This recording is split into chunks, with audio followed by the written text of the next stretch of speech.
విగ్రహం తరలిస్తుండగా విద్యుదఘాతం, 2 మృతి, ఇక 8 మంది గాయాలైన. గణేశుడి విగ్రహం హైటెన్షన్ విద్యుత్ తీగలకు తగలడంతో ప్రమాదం జరిగింది. జగిత్యాల జిల్లా కోరుట్లలో ఘటన. రైట్గా నదిలో కూలిన ఇనుప వంతెన, 4 మృతి, 30 మంది గాయాలు. పూణేలో ఘటన. మృతులకు 5 లక్షల చొప్పున పరిహారం. పాత వంతెనపైకి ఎక్కువ మంది చేరుకోవడంతో ప్రమాదం అని చెప్పి మహారాష్ట్ర మంత్రి. ఇక హైటెన్షన్ విద్యుత్ తీగ తెగిపడి 2 సజీవ దహనం. హైదరాబాద్లోని ఎల్బీ నగర్లో ఘటన. మృతులు ఫుట్పాత్పై నిద్రిస్తున్న యాచకులుగా గుర్తింపు. ఇది ఇట్లుంటే కేదార్నాథ్లో కూలిన హెలికాప్టర్, 7 దుర్మరణం. మృతుల్లో 2 ఏళ్ల చిన్నారి కూడా. గాల్లోకి ఎగిరిన కాసేపటికే కూలిన వైనం. ప్రతికూల వాతావరణం వల్లే ప్రమాదం జరిగిందని చెప్పి క్వశ్చన్ మార్క్తో అనుమాన పడతా ఉంది ఆంధ్రజ్యోతి. ఇక విహారయాత్ర విషాదంతం. బాసర వద్ద గోదావరిలో మునిగి 5 యువకుల మృతి. అంతా హైదరాబాద్ వాసులు, బంధువులు. వారిలో 3 సొంత అన్నదమ్ములట చనిపోయిన వారిలో. మేం మారేదేలే, ఇష్టారాజ్యంగా కొందరు ఐఏఎస్ల తీరు. సీఎం సూచించినా మారని ధోరణి. ప్రభుత్వాన్ని ఇరుకున పెడుతున్న వైనం. పాలసీ రూపకల్పనలో ముందు చూపు కరువు. ఇక అధికారులు ఉద్యోగుల పట్ల కూడా దురుసు ప్రవర్తన. జిల్లా కలెక్టర్ నుంచి రాష్ట్ర స్థాయి పోస్టుల్లోకి వచ్చిన ఐఏఎస్ల తీరు మరింత ఇబ్బందికరంగా ఉందట. జిల్లా కలెక్టర్ నుంచి రాష్ట్ర స్థాయి పోస్టులోకి వచ్చిన ఆదిలాబాద్ డీసీజీబీ డైరెక్టర్ కిడ్నాప్. అర్ధరాత్రి ఆయన కారులోనే అపహరణ. 3 కోట్లు డిమాండ్ చేసిన కిడ్నాపర్లు. తూప్రాన్లోని టోల్ ప్లాజా వద్ద తప్పించుకున్న హరీష్ కుమార్. నిర్మల్ జిల్లాలో తీవ్ర కలకలమట. అమ్మా, డ్రైవర్ కూడా ఉన్నాడట. ఇక ప్రభుత్వ పాఠశాలలో టెక్ బోధన, సాంకేతిక ఆధారిత పాఠాల కోసం 6 ఎన్జీఓలతో విద్యాశాఖ ఒప్పందం.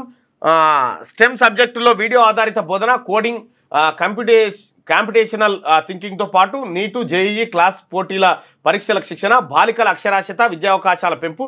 ఉచిత కార్యక్రమాలను చేపట్టనున్న సంస్థలు రాష్ట్ర విద్యారంగంలో నూతన ఒరవడికి నాంది అంటున్న అధికార వర్గాలంటూ. సో ఇందులో ఒక సంస్థ మీద డౌట్ ఉంది, మరి మిగతా సంస్థలను కూడా తొవ్వి చూడాల్సిన పరిస్థితి వచ్చింది. శనార్థి తెలంగాణ చూసుకుంటే 42% రిజర్వేషన్ ఇవ్వకపోతే ఏంటి, ఎన్నికలు పెడదాం, మభ్య పెడదాం. ఇవాళ మంత్రివర్గ సమావేశం, మంత్రులంతా కలిసి. లోకల్ బాడీ ఎన్నికల ఎజెండా, మరోసారి బీసీలను మోసం చేసే అవకాశం.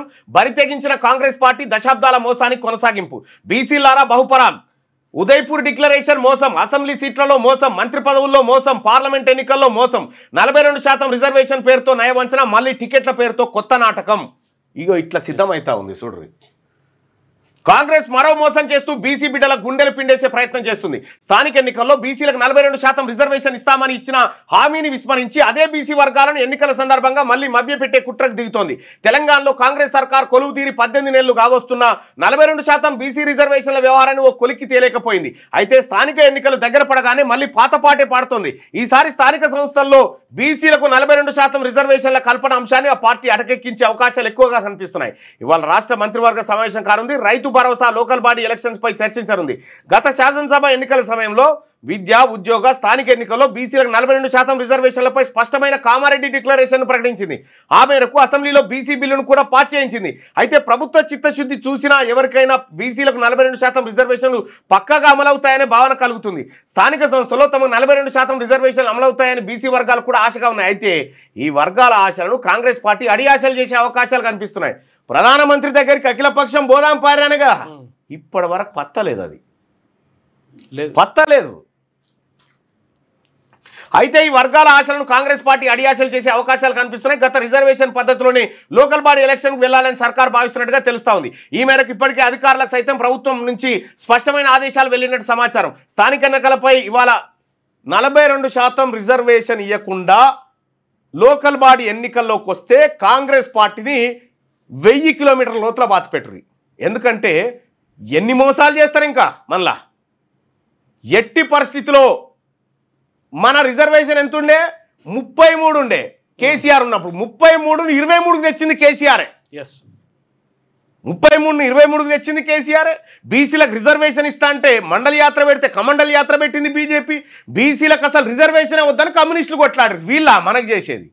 అందుకే బీసీలారా, మనము రాజకీయంగా ముందుకొస్తే తప్ప, రాజకీయాలు మనం చేస్తే తప్ప మన బతుకులు మారాయి. ఈ పార్టీలన్నింటినీ సమాధి చేయకపోతే మనకు భవిష్యత్తే లేదు. అందుకోసమే బీసీ ప్రజలారా, మీరు పోటీ చేయాలనుకుంటున్నటువంటి వాళ్ళు ఎవరైతే ఉన్నారో, లోకల్ బాడీ ఎన్నికల్లో పోటీ చేయాలనుకునేటువంటి వాళ్ళు జస్ట్ ఈ నెంబర్కి వాట్సాప్లో మిస్ కాల్ చేయండి. 9866 524 314.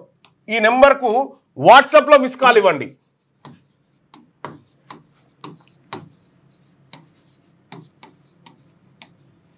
వాట్సాప్లో మిస్డ్ కాల్ ఇవ్వండి.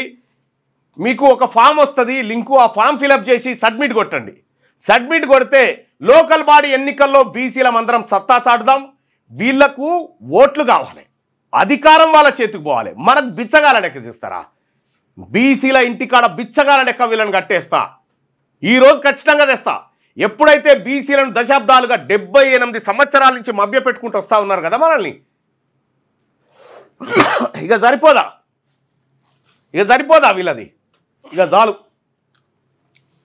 మీరు మంచి చేస్తారని మేము పొరపాటున కూడా ఎక్స్పెక్ట్ చేస్తలేము. ఇక మీరు పోటీ చేయాలనుకున్నా, లేకపోతే మీకు తెలిసిన వాళ్ళు ఎవరైనా పోటీ చేయాలనుకున్నా, వార్డు మెంబర్ అయినా, ఎంపీటీసీ అయినా, జెడ్పీటీసీ అయినా, సర్పంచ్ అయినా, ఆ లింకులో మీరు రిజిస్టర్ చేసుకోండి, డీటెయిల్స్ ఎంటర్ చేయండి.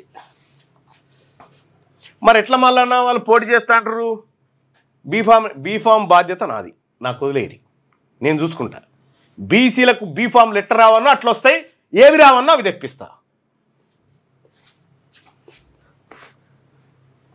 మన జెండా, మన ఎజెండా మొట్టమొదటిసారి 78 సంవత్సరాల తర్వాత మన రాష్ట్రంలో మొట్టమొదటిసారిగా బీసీలు అనే ఎజెండా మీద ఎన్నికలు జరగబోతా ఉన్నాయి, లోకల్ బాడీ ఎన్నికలు. ఈ ఎన్నికల్లో మనం సత్తా చాటాల్సిందే. మనకు కావాల్సింది మన ఆత్మగౌరవం, మన అధికారం, మన వాటా. హమారా హిస్సా, హమారా ఇజ్జత్, హమారా హుకుమత్. 6వ తరగతి నుండి 10వ తరగతి విద్యార్థులకు గొప్ప అవకాశం. ఏపీ, తెలంగాణ మరియు సిబిఎస్ఈ విద్యార్థులకు ఎలాంటి అడ్మిషన్ ఫీజు లేకుండా సంవత్సరానికి కేవలం 1000 రూపాయలకే ఐఐటీ స్టాండర్డ్స్ తో ఆన్లైన్ ట్యూషన్స్ చెప్పబడును. 15 ఏళ్ల సుదీర్ఘ అనుభవం గల ఫ్యాకల్టీతో క్లాసులు నిర్వహించబడును. ఇప్పుడే ప్లే స్టోర్ నుండి ధర్మవాహిని యాప్ ని డౌన్లోడ్ చేసుకోండి. వివరాలకు సంప్రదించండి 7893051526.